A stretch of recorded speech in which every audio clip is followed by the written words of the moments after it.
অব্যাহত শপথ জটিলতা। রাজ্যপালকে ফের চিঠি দিলেন দুই তৃণমূল বিধায়ক। আজ শপথের জন্য বিধানসভায় অপেক্ষা করবেন বিধায়করা। দুপুর 12টা থেকে 3টে পর্যন্ত অপেক্ষা করবেন সায়ন্তিকা এবং রেয়াতকে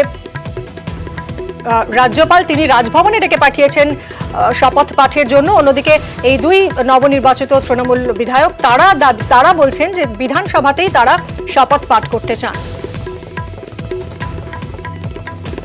সিদ্ধান্ত তো আমরা নেওয়ার জায়গাতে নেই, আমরা অপেক্ষা করছি অনারেবল গভর্নরের সিদ্ধান্তের জন্য।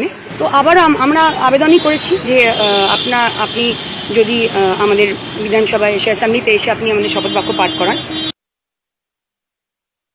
দেখুন, আমরা চাই যে বিধানসভায় উনি এসে স্পিকারের সামনে আমাদের যাতে ওঠটা হয়, ঠিক আছে, এটাই আমরা চাইছি। আপনারা কালকে বিধানসভায় আসবেন? আমরা বিধানসভায় ওনার জন্য 12টা থেকে 4টে পর্যন্ত আমরা এখানে ওয়েট করবো। আপনারা রাজভবন কালকে যাচ্ছেন? আমরা বিধানসভায় আমরা এখানে ওয়েট করবো। এরকম দুর্ভাগ্যজনক ব্যাপার হচ্ছে। লোকসভাতে আমরা দেখছি কি সুন্দরভাবে হয়ে গেল শপথ গ্রহণ। আমাদের এখানে দুজন মিড টার্ম পোলে যারা জিতে এসেছেন তাদের শপথ গ্রহণকে কেন্দ্র করে কেন এত বিতর্ক তৈরি হচ্ছে এটা আমার জানা নেই। B.R. আম্বেদকর এই প্রসঙ্গেও বলেছেন, কারণ মিড টার্ম পোলে যদি কেউ জয়লাভ করে আসে তাহলে স্পিকার তাকে শপথ বাক্য পাঠ করাবেন। যিনি আমাদের বিশেষ করে কনস্টিটিউশনাল স্রষ্টা, তার বক্তব্য স্পিচ, সেই স্পিচের কপিটাও আমরা বার করে রেখেছি, দরকার রাজ্যপালকে সেটা আমরা দেখাবো।